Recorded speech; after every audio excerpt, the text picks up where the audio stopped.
I created like this systems of equations to determine if a fight is like good for you. And there's two separate equations that combine to tell you. So if the probability of winning your fight is greater than the probability of winning the round, you take the fight. Or if the probability of winning the fight is greater than 50%. So here, this second rule absolutely applies. Because this guy's out in the open, we have cover advantage. It's a fight that's higher odds than 50%. You just take it. You don't even have to think. You don't have to think. It's lit. Bam. And this top one comes into play when like our odds of winning the round get low, like 20%. And then you can consider taking a suboptimal fight because it's the best you might be able to find. If you enjoy the content, don't forget to like, subscribe, and join my official Discord over at discord.gg/woohoojin. Here you can enter free raffles to win free VOD review live on stream. You can also support me with a premium membership, which unlocks access to private VCT restreams, professional player analysis, shared professional strategy channels, and much more. Enjoy the video. Yeah, people will be like, man, I don't want to learn the whole game. I don't want to aim train every day for 30 minutes. I want to be cracked today. What sensitivity does 10s use? And then they swap their sends. They turn on raw XL. They hit a couple good shots. They trick themselves into thinking it was the correct solution. And then they show up the next day and they start whiffing again. And they go hunt for the next settings change. The never-ending cycle of pain. Aurelian 109. Ascendant. Okay. When it rains, it pours. Here we are on the Pearl VOD. All right. We're playing Jet. We peaked 100 RR Immortal. We're in the downturn. We're evidently duo with our Cypher. Let's quickly check our duo stats with this guy. I always like to check these duo stats because a lot of the time when players peak Immortal and they're way underrated, I see this. And then I see, yeah, this type of thing. Your solo win rate's much higher than your win rate duo in 5 seconds. You're playing with people worse than you.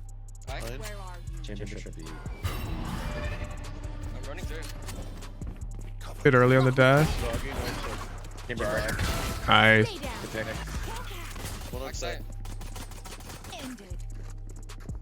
Okay. Oh, yeah. Well, I should have paused one frame earlier before I got to laugh at you. When you're taking aggressive fights after you get A site control, there's two paths that you should take, and this is not one of them. So path one is you realize you've lost A link control because your whole team flooded out, and you come aggress this way so your team can play it in the open. And then path two is you already have control of A link and A main, and you path through secret this way. Pathing through flowers is awkward because when we reach like this type of point, we're exposed from this window to this guy and this guy, so we can't make any more forward progress, and it becomes really awkward. So it's almost as if you just never want to push it. Just don't want to push flowers. You really want to go dugout or A-link. Now, you get punished for pushing flowers, but this, I wouldn't have predicted this, to be clear. I wouldn't have predicted her waiting in the smoke. But the hindsight would have been really funny. I always pause at the right moment. Okay, yeah. It's just an intuition thing. I try to explain the intuition as best as I can so you can understand. Okay, this is good. We're splitting A. I break. JK, he missed it. Oh, you got screwed. Let's go on smoke. Oh, 1 point in mid. Nice. One more. Nice shots. Good trade. Man, that was dangerous. Not your fault, though. Intuition's hard to teach. Yeah. I will say, I mean, this is hard shilling for my streams, but I'm pretty sure if you just hang out and watch these every morning, you'll develop your intuition a lot faster because I walk you through these very common scenarios and I always pause and I tell you what you should do. While that's not just going to instantly make you better, I think it's going to expedite the process a lot. As long as you can buy next, switch up. One dugout. Nice. Whoa, chill. Okay. One dugout. I don't care that you're in the heat of the moment and you don't know what to do. Our default habit in this scenario cannot be to swing. So you'll be like, oh, this is so stressful. How can I make a calm decision here? The answer is you can't. What you need to do in these types of scenarios as a jet main, I want your default habit to be this. You find yourself in this scenario where like, fuck, what do I do? I'm low. You smoke yourself off and you chill. You think, you look at your minimap. And if you die in your smoke, unfortunate. And so during that time, you should be like, okay, I'm low. My teammate's pushing dugout. We have a sky. Maybe I can get a heal. And that's when you fix your decision-making loop. It's like you can take a quick pause. So you're playing jet and you get panicked. This should be your default reaction. You should always try to just flick down and press that smoke button. And then if you don't, I want to see like your next VOD. I want this so ingrained into you that if you happen to not have smoke and you get into this scenario, I want to see this. No charges left. I want to see you try to do it and then be like, oh shit. And now if you peek and die, sure, fine. You panicked. You didn't have your smoke. Get out of jail free cut. But I like the aggression If you just smoked yourself off here and considered your options and then decided to get more aggressive at that point, is lit. It's so lit. But because you're just swinging here, shooting bullets to that smoke. Oh, and now we're pushing R. You're just dead. You are just dead here. I'd be shocked if you get a kill. Yeah. Bam. And this has nothing to do with our aggression level and everything to do with the timing of our aggression and where we chose to aggress. I explained earlier why pushing flowers is just pretty much always bad. And we needed to take our time there to maybe try to get a heal. But then getting aggressive is lit. Why did this piece of shit Omen smoke us off? That's what I'm wondering. Careful. Oh, you wanted him to smoke it off. Why? Smoke deep. Smoke deep. This is really confusing to me. The smoke doesn't make sense. Can you explain your thought process a bit? Because you asked for this smoke. It's like you're kind of splitting yourself off from your teammates. My problem is this chamber is almost certainly coming here, and we've got the perfect pincer. If we just smoke connector and we push that guy, it's like super lit. Yeah, and there's the sky cabbage tagging him. This is so backwards. Are you this guy? 1 CC. Not that guy. I don't dislike the swing. They're making noise, so it's decently likely that they're not expecting you. Okay. This Astra just made the mistake that the guy in our last VOD made that I was talking to you about. And I was explaining how this turns into like a 70-30 in our favor now if we're this window guy. This guy's walking out really wide here. And you have cover advantage. Something in your brain should try and go off next time this happens to you, where you should start shooting pre-fire bullets like this. You can even like really work your way out. You can try and do a jump spot here. Maybe consider a wide swing, but you want to fight this guy. This guy is trolling. The first person to come out this wide like this is trolling. Reason you only show this with a Phantom, because generally I like finessing with Phantom, and we have a Phantom in the VOD right here. Yeah, so you're waiting for your Omen to fight him so you can fight together, but try to remember, I'm not gonna ask you to remember this because this was a while ago on my stream and you probably weren't here. I created like this systems of equations to determine if a fight is like good for you. And there's two separate equations that combine to tell you. So if the probability of winning your fight is greater than the probability of winning the round, you take the fight. Or if the probability of winning the fight is greater than 50%. So here, this second rule absolutely applies. Because this guy's out in the open, we have cover advantage. It's a fight that's higher odds than 50%. You just take it. You don't even have to think. You don't have to think. It's lit. Bam. And this top one comes into play when like our odds of winning the round get low, like 20%. And then you can consider taking a suboptimal fight because it's the best you might be able to find. One enemy remaining. Nice. He might save. Here, plan here. Plan open, bro. I'm not picking. He's up.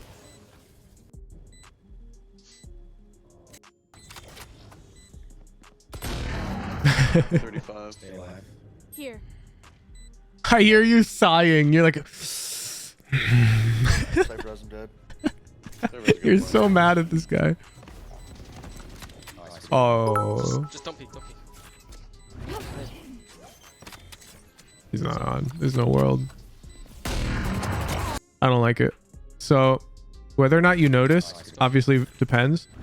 But after you did that, this is so minor. You should notice this though, because you should be looking at your minimap. Watch. Right after he taps, he makes one micro movement. Right there, did you see? He moves like 1 pixel to your left on the minimap. Right there, you see? So if you're looking at your minimap when you do this updraft, which you should be because you're safe, you should notice he's not on the bomb. I noticed. So here you don't have to peek. He's not on the bomb. No way you noticed that mid updraft, but you should just be looking at the minimap. Look at the minimap during jump peaks. Yes, that's correct technique.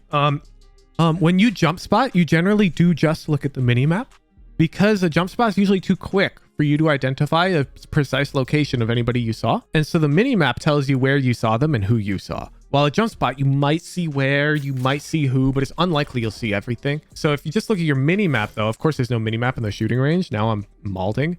But they'll show up. So right now I'm not looking at my crosshair at all and I'm gonna do the jump spot. I can do this without looking at the angle itself, and you can practice this. And like get a friend in there. You both practice back and forth. And so the idea is he's looking at his minimap during that jump spot if he's doing it correctly. And so he should notice that chamber taking 1 pixel step to his left. Jenny, clear. Nice, we have sight, we have sight. Did they stack? Oh, one close.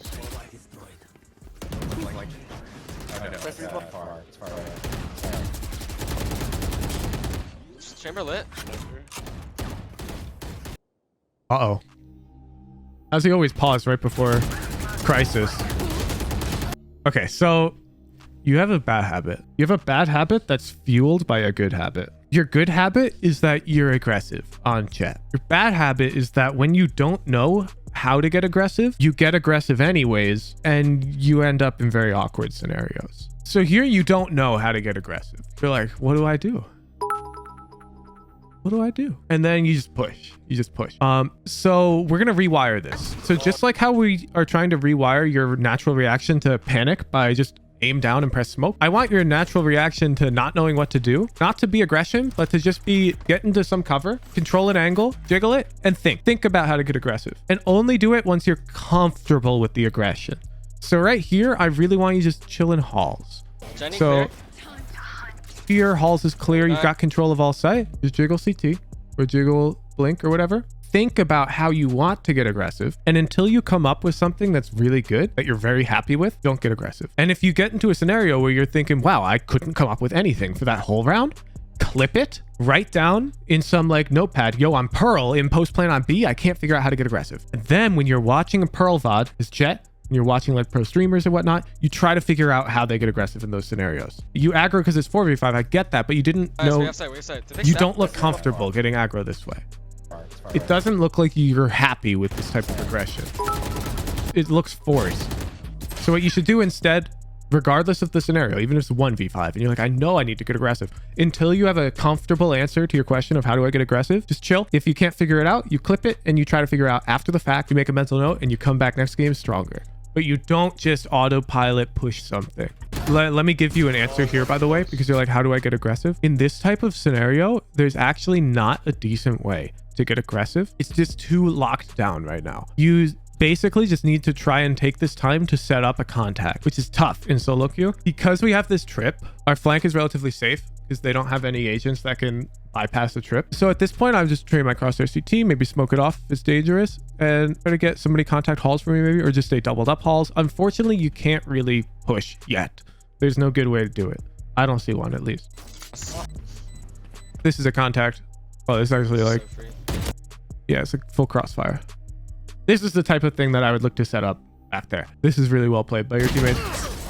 Really well played. Good cross. Their neon is 1 and 6. Where does he play? Oh, you're trying to isolate neon. He's usually mid. Usually mid. Okay. Let's smoke this honestly.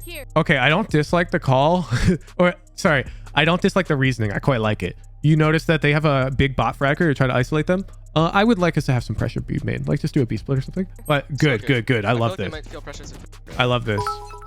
You're like, yo, let's try and punish the bot fragger. No, JV thing is the plan. Yeah, and there's the neon. It's lit. You found her. So many stuns, dude.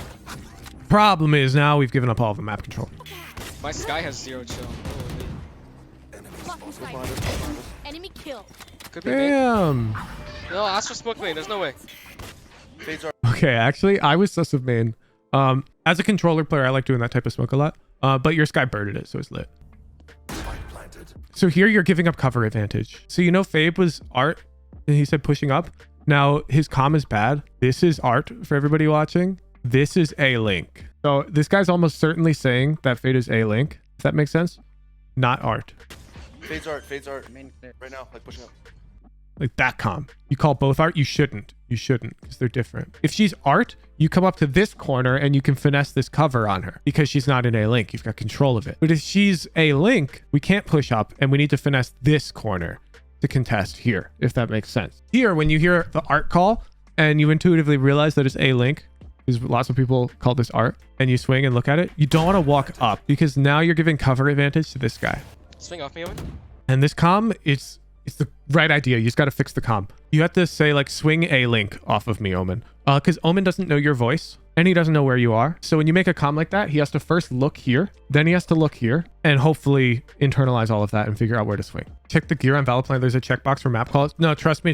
It doesn't matter what these things say. Like map callouts all over the place aren't true. Like this is not labeled Sabrosa. I can tell you that right now on the minimap, but it's called Sabrosa. There's tons of callouts that are just kind of implicit knowledge. McDonald's, right titty, And these types of comms, you learn from a higher elo player telling you that this is what people call them.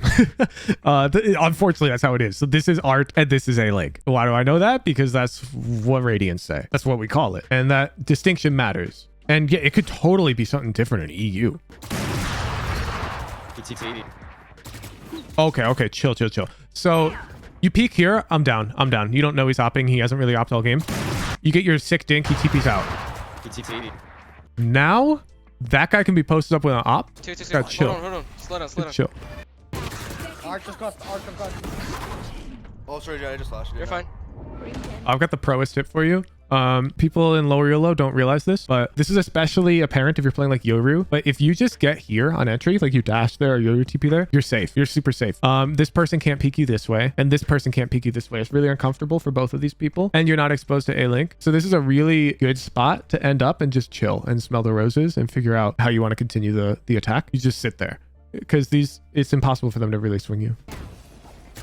So here, though, we're in a panic situation. The chaos is on. We got our kill. I really want you to smoke yourself off. Smoke yourself off. One flowers. Nice. Get mobile, smoke yourself off.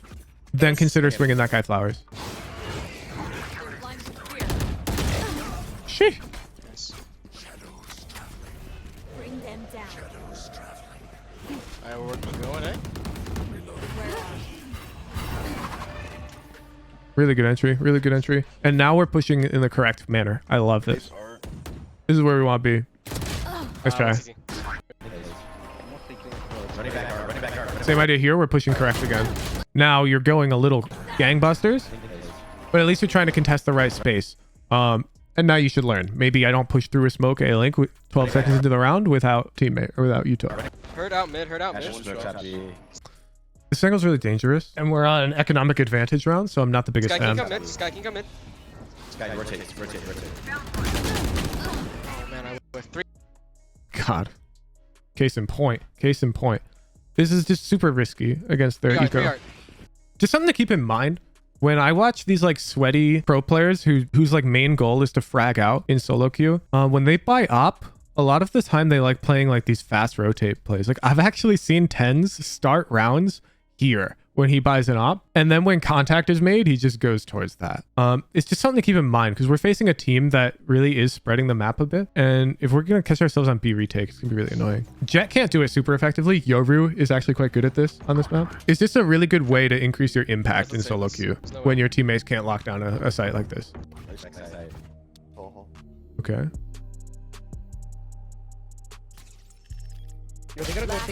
Yeah. You're kind of peeking a lot of stuff on scoped. That's just bad. That's just bad form. What? Nice round.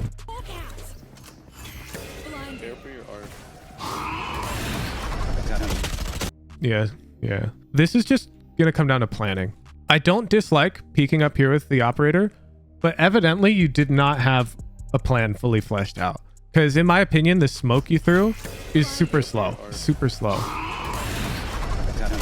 Bat delay. It's like you're panicked. You stack B once again. The tried and true. Defense looks good. I'm not gonna lie. I think you just need to slightly improve your own personal like solo play plans. This is like our biggest issue. You're playing fabulous entry frag. You're going in. You're taking aggressive space. I love it. But then it gets uncontrolled. It's like the round starts really well, and then you'll get a pick. You'll have 30 HP, and then you'll push and die and throw the whole round. And if you just get that pick, smoke yourself off, smell the roses, consider your options, it's going to be a lot better.